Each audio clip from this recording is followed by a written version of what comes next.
Hello student, welcome back my YouTube channel गया शिक्षा दृष्टि। चलिए, तो हम लोग पिछले इसके हम लोग पढ़ रहे थे अतीत से वर्तमान भाग 2 कक्षा 7।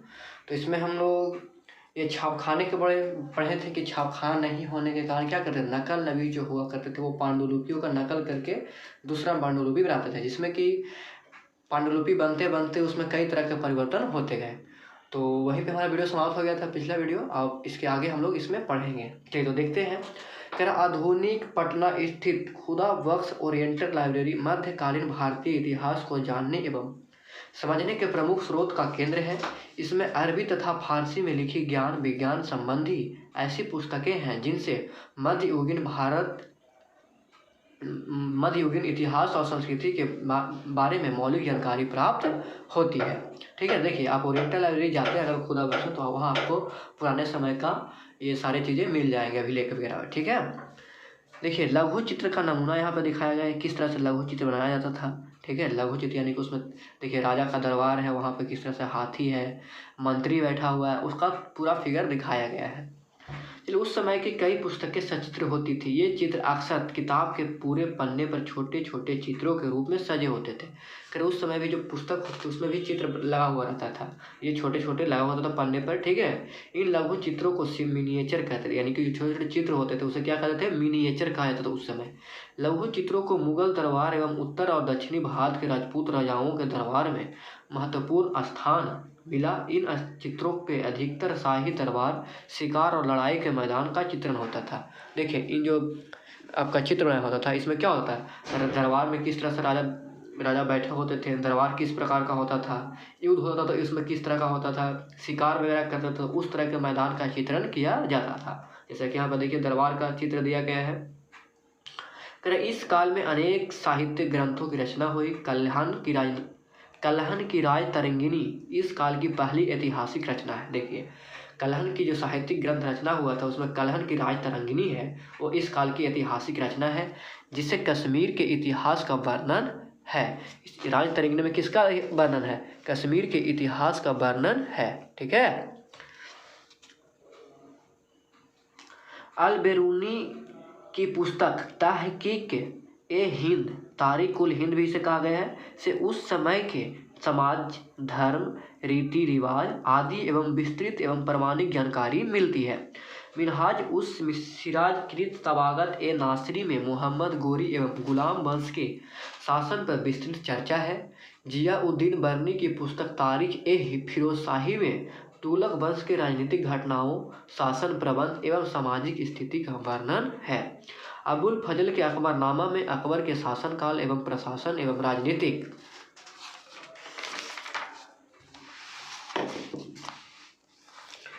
का चित्रण है। इसके अतिरिक्त और भी कई पुस्तकें इस काल में जानकारी के प्रमुख स्रोत हैं।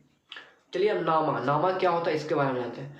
नामा शब्द सामान्यतः उन ऐतिहासिक रचनाओं के शीर्षक में शामिल है जो मुगल कालीन दरबारी संरक्षण में लिखी गई है।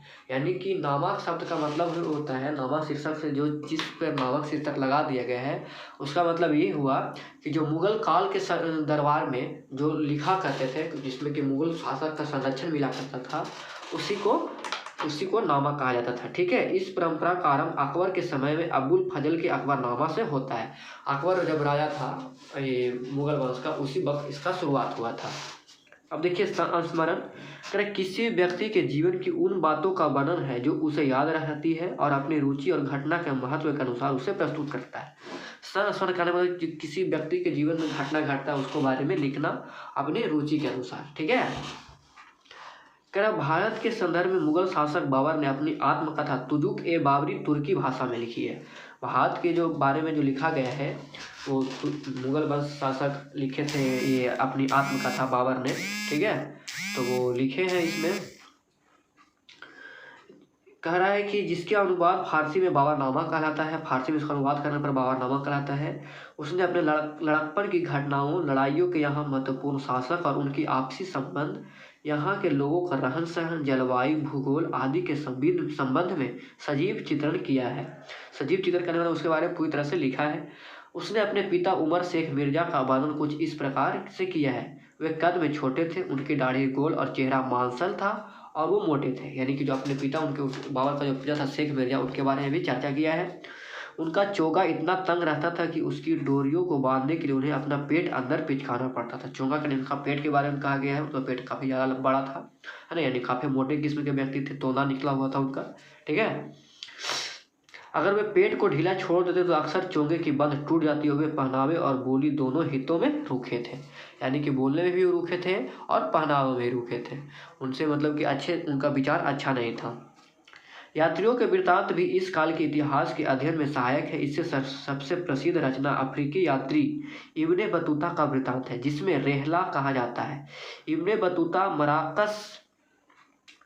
मराकस यानी मोरक्को का निवासी था, ठीक है। इब्ने बतूता कहाँ का निवासी था?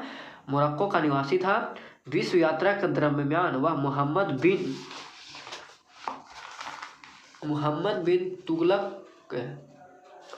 बिन तुगलक के बारे में विस्तृत रूप से आप कहानी 3 में पढ़ेंगे, ठीक है। तुगलक के शासनकाल में हिंदुस्तान आया और लगभग 14 वर्षों तक रहा। जो ये इब्ने बतूता था वो कहाँ का रहना था? मोरक्का का रहना था। तुगलक के शासनकाल में यहाँ आया था और 14 वर्षों तक रहा था। इस अवधि के दरमियान उसने यहाँ के सामाजिक, आर्थिक एवं प्रशासनिक व्यवस्था पर व्यापक प्रकाश डाला है, यानी किस तरह का यहाँ का प्रशासनिक व्यवस्था था, किस तरह का शासन था, उस पर काफ़ी ज़्यादा बताया है। सिक्कों के अध्ययन को न्यूमिस्मेटिक्स कहते हैं। देखिए, सिक्कों के बारे में, जो पुराने समय के सिक्के थे और आज के जो सिक्के, उसके बारे में जो अध्ययन करते हैं उसे क्या कहते हैं? न्यूमिस्मेटिक्स कहते हैं। सिक्कों के माध्यम से भी शासकों का तिथि क्रम को समझने में सहायता मिलती है, यानी कि कब शिक्षा जारी हुआ, कब से कब तक वो सिक्का जारी था। इससे पता चलता है कि शासक का शासनकाल कितना से कितना वर्षों तक रहा है। ये सिक्के सोना, चांदी, तांबा आदि के बने होते थे। इन सिक्कों से शासक के राज्यारोहण, साम्राज्य विस्तार, पड़ोसी शासकों के साथ संबंध एवं उनके आर्थिक समृद्धि के बारे में पता चलता है, ठीक है। तुगलक शासकों में विशेषकर मोहम्मद बिन तुगलक के सिक्के बड़ी संख्या में मिले हैं। अपने राज्य में सासाराम के शासक शेर शाह सूरी ने चांदी के सिक्के जलाए। आप इसे आज भी संग्रहालय में जाकर देख सकते हैं। अगर आप भी म्यूजियम में भी चले जाते हैं तो इस तरह का सिक्का आपको देखने को मिलेगा। पटना में म्यूजियम है, आप जाकर देख सकते हैं। चलिए आगे है, इस काल के शासनकाल में निर्मित अनेक भव्य मंदिर, मस्जिद, मकबरों एवं किलों से इस काल के धार्मिक जीवन तथा आर्थिक समृद्धि और वास्तुकला की जानकारी मिलती है। इनमें से कई ऐसी इमारतें हैं जैसे दिल्ली का लाल किला, आगरे का ताजमहल, खजुराहो के मंदिर को आप आज भी देख सकते हैं। इस काल में बिहार की वास्तुकला इतिहास भी स्मरणीय है, यानी कि यादगार है। शेर शाह का जो मकबरा है रोहतास जिले में है, सासाराम, वहाँ अभी भी स्थित मकबरा हिंदू मुस्लिम स्थापत्य के सम्मिश्रण का एक सुंदर नमूना, यानी कि हिंदू मुस्लिम धर्म दोनों को मिला करके उसमें सम्मिश्रण करके बनाया गया है। मनेर में मखदूम शाह दौलत का समाधि भवन भी उच्च कोटि के कला का उदाहरण प्रस्तुत करता है। मध्यकाल में बिहार में निर्मित मंदिरों में पटना से 18 मील की दूरी पर स्थित बैकटपुरा का शिव मंदिर, जिसके लिए राजा मान सिंह की आर्थिक सहायता प्रदान की थी, प्रसिद्ध है। देखिए, बैकटपुर का जो शिव मंदिर है उसके लिए राजा मान सिंह ने आर्थिक सहायता दी थी, ठीक है। रोहतासगढ़ में निर्मित हरिश्चंद्र मंदिर के निर्माण का यश भी राजा मान सिंह को ही प्राप्त है, ठीक है। चलिए आगे देखते हैं। इतिहासकार की भूमिका, यानी इतिहासकार का भूमिका क्या रहा इतिहास को लिखने में। जरा सोचिए, इतिहास लिखने में इतिहासकार इन स्रोतों का मदद कैसे लेते हैं। इतिहासकार इन स्रोतों के मदद के बिना किसी भेदभाव के एक क्रमिक एवं सर्वमान्य समझ बनाने की कोशिश करते हैं। बीते हुए समय में के बारे में कभी कभी इतिहासकार को वो विचित्र परिस्थितियों का सामना करना पड़ता है, खासकर जब किसी एक ही व्यक्ति या घटना के संदर्भ में अलग अलग मत रहते हैं ना। इस तरह का जब घटना होता है और सब घटना तो एक है लेकिन अलग अलग बात, उसके बारे में अलग अलग बातें होते हैं, तो उससे क्या होता है, काफ़ी परेशानी का सामना करना पड़ता था। आइए ऐसे उदाहरण द्वारा समझने का प्रयास करें। सन 1328 ईस्वी में दिल्ली के सुल्तान मोहम्मद तुगलक ने एक आदेश जारी किया। उसने दिल्ली के निवासियों को आदेश दिया कि वे दिल्ली से दूर दक्षिण में दौलताबाद जाकर बसे। उस समय के 2 इतिहासकारों जियाउद्दीन बर्नी और एसामी ने सुल्तान की राजधानी परिवर्तन की घटना अपनी अपनी किताबों में लिखा। देखिए, ये घटना घटा था, ये मोहम्मद बिन तुगलक था, वो जारी किया था कि दिल्ली छोड़कर आप चले जाएं और जाकर दौलताबाद में बस जाएं। तो इसको 2 इतिहासकार जियाउद्दीन बर्नी और एसामी ने अलग अलग तरीक़ों से लिखा है। तो देखिए, जियाउद्दीन बर्नी ने क्या लिखा है। जियाउद्दीन बर्नी ने अपनी पुस्तक तारीख ए फिरोज शाही में लिखा है, एक योजना सुल्तान के दिल में आई कि दौलताबाद को राजधानी बना दिया जाए। यह इसलिए क्योंकि दौलताबाद उसके साम्राज्य में मध्य यानी उसके राज शासन, जहाँ उसका राजा शासन चलता था उसके मध्य में यानी बीचों बीच है। दिल्ली यानी कि दिल्ली, गुजरात, लखनऊती यानी लखनऊ, तिलक, महाबर, द्वारा, समुद्र तथा कंपीला इस शहर से लगभग समान दूरी पर स्थित है। इस विषय में उसने किसी से परामर्श नहीं किया। उसने आदेश दिया कि उसकी अपनी माँ और राज्य के सारे बड़े अधिकारी व सेनापति अपने सहायक और विश्वास पात्रों के साथ दौलताबाद की ओर चले। दरबार के हाथी, घोड़े, खजाना तथा बहुमूल्य वस्तुएं दौलताबाद भेज दी जाए। इसके पश्चात सूफी संत एवं आलिमोल्य यहाँ पे क्या है, आलिमो यानी इस्लामिक ग्रंथों के अध्ययन करने वाले। आलिमो किसको कहा गया है? आलिमो कहा गया है जो इस्लामी धर्म का ग्रंथ अध्ययन करते थे। तथा दिल्ली के प्रतिष्ठित एवं प्रसिद्ध लुहाई लोग दौलताबाद बुलाए गए। ठीक है, जो लोग दौलताबाद गए उन्हें सुल्तान ने खूब सारा धन और इनाम दिया। ठीक है, जो लोग दौलताबाद गए दिल्ली से उन्हें ढेर सारा धन इनाम में दिया। कौन? राजा ने। और साथ ही साथ जो लोग दौलताबाद गए उन्हें खूब सारा धन दिया। और साथ ही साथ 1 साल बाद सुल्तान दिल्ली लौटा। और उसके बाद क्या हुआ? 1 साल बाद जब सुल्तान दिल्ली लौटा तो उसने आदेश दिया कि दिल्ली तथा आसपास के कस्बों के निवासियों को काफिलों में दौलताबाद भेजा जाए। दिल्ली वालों को घर उनसे मोल लिया जाए और इन घरों की कीमत खजाने से दौलताबाद वालों को दे दिया जाए ताकि वो जाकर अपने घर बनवा लें। यानी कि जब दौलताबाद राजधानी बन गया तो वहाँ 1 साल रहने के बाद शासन ने क्या किया, वहाँ से फिर वापस दिल्ली पहुँचा। दिल्ली जाकर के ये फरमान जारी किया कि जो भी यहाँ के आसपास लोग रहने वाले हैं उनको ये समूहों में दौलताबाद भेजा जाए और उनका घर को खरीद दिया जाए और दौलताबाद के खजानों से उनको पैसा दिया जाए जिससे कि वो दौलताबाद में जाकर के नया घर बनवा सके। ठीक है, आदेशानुसार दिल्ली तथा आसपास के निवासी दौलताबाद की ओर भेज दिए गए। दिल्ली शहर इस प्रकार खाली हो गया। कुछ दिनों तक दिल्ली के सारे दरवाजे बंद रहे। शहर में कुत्ते बिल्ली तक झांक न रह पाए, यानी कि कुत्ते बिल्ली तक भी नहीं रह पाए शहर में। दिल्ली के निवासी जो वर्ष से वहाँ रहते थे चले आए थे, लंबी यात्रा के कष्ट से रास्ते में ही मर गए। बहुत से लोग जो दौलताबाद पहुँचे अपनी मातृभूमि से बिछड़ने का दुख सहन नहीं कर सके, वे वापस होने की इच्छा में ही मर गए। यद्यपि सुल्तान ने दिल्ली से जाने वाली प्रजा को अत्यधिक इनाम दिए, वह प्रदेश के कष्टों को सहन न कर सके। यानी जब राजा ने दिल्ली से सबको दौलताबाद जाने का आदेश दिया तो कुछ लोग ऐसे थे कि रोग कष्ट के कारण, यात्रा में कष्ट होने के कारण, जो कुछ वक्त यात्रा किया था पैदल ही लोग चलते थे, लोगों के पास तो हाथी घोड़ा होता नहीं था, ये सब राजा महाराजा के पास हुआ करते थे, तो इस कारण मर गए। तो कुछ अपने जन्मभूमि को त्यागने के द्वेष में ही दुख सहन नहीं कर पाए और अपनी मातृभूमि से बिछड़ने के दुख सहन नहीं कर के कारण वो मर गए। ठीक है, इसके बाद दूसरे प्रदेशों से आलिमों, सूफी तथा प्रतिष्ठित व्यक्ति को लाकर दिल्ली में बसाया गया, मगर इस प्रकार लोगों को लाने से दिल्ली आबाद ना हो सकी। इसके बाद जब सारे दिल्ली वालों को यहाँ दौलताबाद भेज दिया गया तो अलग अलग शहरों से अलग बड़े बड़े संतों को और प्रतिष्ठित व्यक्ति को दिल्ली लाकर बसाया गया, लेकिन इससे भी दिल्ली आबाद नहीं हो सका, यानी पहले जैसा दिल्ली नहीं रहा। ठीक है, लगभग 5-6 साल बाद सुल्तान ने आदेश दिया कि जो भी दिल्ली लौटना चाहता है वो लौट सकता है। कुछ लोग लौट गए मगर बहुत से परिवार दौलताबाद में ही बस गए। यानी कि कुछ 5-6 साल बाद फिर से सुल्तान ने आदेश जारी किया कि जो लोग दौलताबाद से दिल्ली जाना चाहते हैं जा सकते हैं, लेकिन हर लोग तो वापस जा नहीं सकता। जो लोग फिर से ये दौलताबाद में अपना पैर जमा ले, यानी कि अच्छा से सेटल हो गया, तो दौलताबाद दिल्ली नहीं जा सकता था। तो कुछ परिवार लौटा और बाकी के कहाँ रह गया? सब दौलताबाद में ही रह गया। अब देखिए इसी चीज़ को एसामी ने किस प्रकार लिखा। ये तो जियाउद्दीन बर्नी ने लिखा इस घटना को, जब 1328 ईस्वी में सुल्तान ने ये आदेश जारी किया था। अब इसी चीज़ को एसामी कुछ अलग प्रकार से लिखते हैं। देखिए किस प्रकार से लिखे हैं। एसामी ने अपनी किताब फुतू उस साल्तिन में लिखा कि सुल्तान को दिल्ली वालों पर संदेश था और वह उनके मन में विष छिपाए रहता था।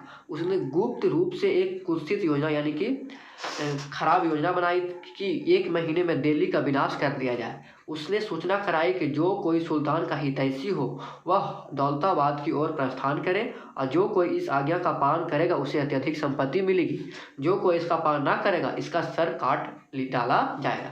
यानी कि राजा को शक हो गया, सुल्तान को शक हुआ कि दिल्ली वाले हमारे लिए क्या कर रहे हैं, किसी तरह का जाल बुन रहे हैं हमें फंसाने का, ठीक है। तो इसलिए वो क्या किया, अपने लोगों को दौलताबाद भेजने को कहा, और जो लोग भी जाना चाहता जाए, अगर जो दिल्ली में जो रह गया उसको क्या कर दिया जाएगा, गला काट दिया जाएगा, उनको मार दिया जाएगा, ठीक है।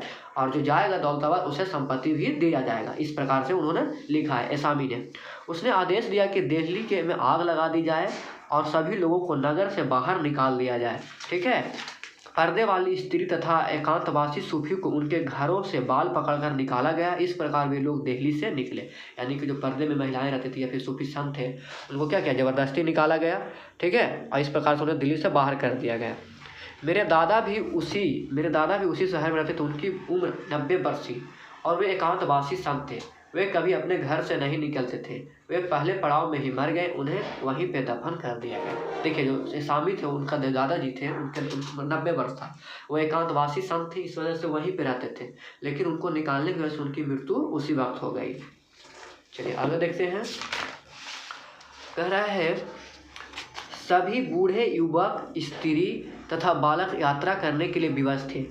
बहुत से बालक दूध के बिना मर गए। अनेक लोगों ने प्यास के कारण प्राण त्याग दिए। उस काफिलों में अत्यधिक कठिनाई सहन करके केवल 10वां भाग ही दौलताबाद पहुंच सका। सुल्तान ने इस तरह एक बसा हुआ शहर नष्ट कर डाला। यानी कि जब दिल्ली से सबको पलायन करना पड़ा दौलताबाद की ओर, तो कई सारे ऐसे व्यक्ति थे जो कि मर गए। यानी कि जितना लोग था दिल्ली का 10 मात्र, अगर उसको 10 से भागा दिया तो 1 भाग ही मात्र दिल्ली दौलताबाद जा पहुँचा, बाकी का 9 भाग रास्ते में ही मर गया, ठीक है। इस प्रकार से एक बसा बसाया शहर नष्ट हो गया। जब दिल्ली में कोई नहीं रह गए तो सारे द्वार बंद कर दिए गए। सुना जाता है कि कुछ समय बाद अत्याचारी बादशाह ने आसपास के गांवों के लोगों को बुलाकर दिल्ली को बसवाया। तोतों और बुलबुलों को बाग से निकालकर कौवों को बसा दिया। न जाने सुल्तान ने किस प्रकार उन निर्दोष लोगों पर संदेह उत्पन्न हो गया कि उसने उनके पूर्वजों की नींव उखाड़ डाली और आज तक उनकी संतानों को विनाश में तल्लीन है। देखिए हम कहीं भी अगर रहते हैं तो हमें उस जगह से क्या होता है, एक प्रेम होता है। अगर उसको अगर कोई विनाश कर दिया जाए, आपको वहाँ से हटा दिया जाए, तो क्या होता है, आपको मन में द्वेष होता है। आप उसकी इच्छा के लिए, यानी कि आप वहाँ रहने के लिए अथी में वियोग में ही मर जाते हैं, या फिर आप खुश नहीं रह पाते। इस कारण क्या बहुत सारे लोग मर भी गए हैं और इस तरह से पूरा शहर वो बर्बाद हो गया। बाद में क्या किया गया कि वहाँ आसपास के लोगों को लाकर बसाया गया और जो बगीचे थे वहाँ से मैना तोता को निकाल करके कौवों को बसा दिया गया। आपके ध्यान में यह बात आई होगी मोहम्मद तुगलक योजना के बारे में कुछ ऐसी बातें जिस पर बर्नी और एसामी दोनों इतिहासकार एकमत रखते हैं, जिसे सुल्तान ने लोगों को दिल्ली से दौलताबाद जाने का आदेश दिया। देखिए अब दोनों अलग अलग तरीके से लिखे, लेकिन उसमें कुछ समानता है। समानता क्या है कि ये बात सच है कि आदेश जारी किया गया था कि दौलताबाद मतलब कि दिल्ली से सारे लोग दौलताबाद चले जाएं, लेकिन उसमें कुछ दिक्कत भी है। पर दिल्ली से दौलताबाद जाने की घटना में बर्नी कई ऐसे बात लिखता है जो एसामी नहीं लिखता है ना। बर्नी लिखता है कि सुल्तान अपने राज्य की राजधानी बीचों बीच बनाना चाहता था, इसलिए उसने दौलताबाद को भेजा। लेकिन एसामी कहता है कि उनके मन में ऐसा विचार आया कि उनके सुल्तान को काट देना चाहिए, यानी कि सुल्तान के ऊपर कोई चक्रव्यूह रचा जा रहा है, इसलिए उसको वहाँ से हटा दिया गया। इसलिए उसने दिल्ली खाली करवाई। यह हमारे लिए परेशानी की बात है। अब यह हम कैसे जाने कि सुल्तान के मन में वास्तव में क्या विचार था। दोनों अलग अलग राय लिखा है, तो हमें तो अब नहीं पता चल सकता है कि सुल्तान आखिरकार वास्तव में वहाँ पर उस समय हुआ क्या था। अब यह हम कैसे जाने कि सुल्तान के मन के वास्तव में क्या विचार था, इस विषय में हम निश्चित रूप से नहीं कह सकते हैं कि ऐसी कठिनाइयाँ बहुत बार हमारे सामने आती हैं। जो बातों दोनों लिखते हैं उनके बारे में तो हम सोच सकते हैं कि वो जरूर हुई होंगी, पर जो बातें एक ही व्यक्ति कह रहा है उनके बारे में हम झट से यकीन के साथ नहीं कह सकते कि वह जरूर हुई होगी। यानी घटना तो हुई होगी, लेकिन जो बात कर रहा है वो 100% सही है ये हम नहीं कह सकते हैं। बीते हुए समय के बारे में जब इतिहासकार आज लिखते हैं तो वो अक्सर इस कठिनाइयों से जूझते हैं। यानी कि बीते हुए समय को जब इतिहासकार लिखते हैं उसके बारे में चर्चा करते हैं तो इस तरह की घटना से उनको जूझना पड़ता है। बीते समय के बारे में कुछ बातें तो पक्की तरह से कही जा सकती है, पर बहुत सारी बातों को बारे में पक्की तरह से नहीं कहा जा सकता है। ऐसी परिस्थिति में इतिहासकार अन्य स्रोतों को ढूंढते हैं। यानी कि अब दोनों बातों से उनको जब कन्फर्म नहीं हुआ कि वास्तव में क्या हुआ था, तो उनको के लिए क्या करेंगे, वह तीसरा रास्ता चुनेंगे जिससे कि उनको सही जानकारी मिल सके। तो इस तरह का इतिहासकार के सामने क्या होता था, मुश्किलें आया करती थी। समय के साथ इतिहास को समझना। देखिए कह रहा है इतिहासकार इतिहास यानी अतीत को समझने के लिए समान विशेषता रखने वाले कुछ बड़े बड़े हिस्सों, युगों या कालों को बांट देते हैं। पिछले कक्षा में जो आपने इतिहास पढ़ा था उसमें प्राचीन समाज के कई प्रकारों का समावेश था। इस कक्षा में जो इतिहास आप पढ़ेंगे उसमें उसे प्राय मध्यकालीन इतिहास कहा जाता है। हमने ईसा की 8वीं शताब्दी को मध्यकाल का आरंभ तथा 18वीं शताब्दी को उसका अंत मान लिया। ऐसा क्यों? जब इस पुस्तक को पढ़ेंगे तब देखेंगे कि 8वीं शताब्दी के आसपास भारत के सामाजिक, राजनीतिक और आर्थिक जीवन में काफ़ी परिवर्तन हो रहे थे। सामाजिक नियम, धर्म, भाषा, कला इत्यादि जीवन के सभी क्षेत्रों में इन परिवर्तनों से प्रभावित किया। इस प्रकार हम देखते हैं कि 8वीं शताब्दी के आसपास भारत के इतिहास में एक नया युग आरंभ हुआ था। ठीक है, नए विचारों से समाज के सभी व्यक्ति एक साथ प्रभावित नहीं होते। अब जो नया नया विचार आता है सभी व्यक्ति को तो जरूरी नहीं कि प्रभाव आ जाएगा, यानी उस पर प्रभावित हो जाएंगे। यद्यपि भारत के इतिहास में कुछ परिवर्तन 8वीं शताब्दी से पहले ही आरंभ हो गए थे, पर देश के कुछ भागों में उनका प्रभाव कुछ समय बाद ही अनुभव किया गया। इसलिए सामान्य दृष्टि से देखते हुए हम कह सकते हैं कि नए विचारों का शुरुआत 8वीं शताब्दी से हुई और 18वीं शताब्दी आते आते अनेक परिवर्तन दिखने लगे। इसी कारण हम मध्यकाल का अंत और आधुनिक युग का आगमन लगभग 18वीं शताब्दी को मानते हैं। इन 1000 वर्षों के दौरान उस उपमहाद्वीप के समाजों में प्राय नए नए परिवर्तन होते रहे। इस पुस्तक में जो आप पढ़ रहे हैं इसकी तुलना पिछली कक्षा में पढ़ी गई बातों से करने की कोशिश कीजिए। चलिए, इस तरह से आपका ये चैप्टर समाप्त हो जाता है। तो हमें आशा है कि आपका समझ में आया। इसका पार्ट 1 और पार्ट 2 पिछले वीडियो में हम बना चुके हैं। इसको 3 पार्ट में आपको हमने पढ़ाया है, तो आप इसको अतीत से वर्तमान प्ले लिस्ट में जा कर के देख सकते हैं क्लास 7 का। और अगर चैनल को सब्सक्राइब नहीं है तो कर दीजिए, ताकि आपको इस आने वाले वीडियो का नोटिफिकेशन प्राप्त हो जाए। इसी के साथ वीडियो समाप्त करते हैं। इसके अगले वीडियो में हम इसका आंसर क्वेश्चन करवा देंगे। धन्यवाद।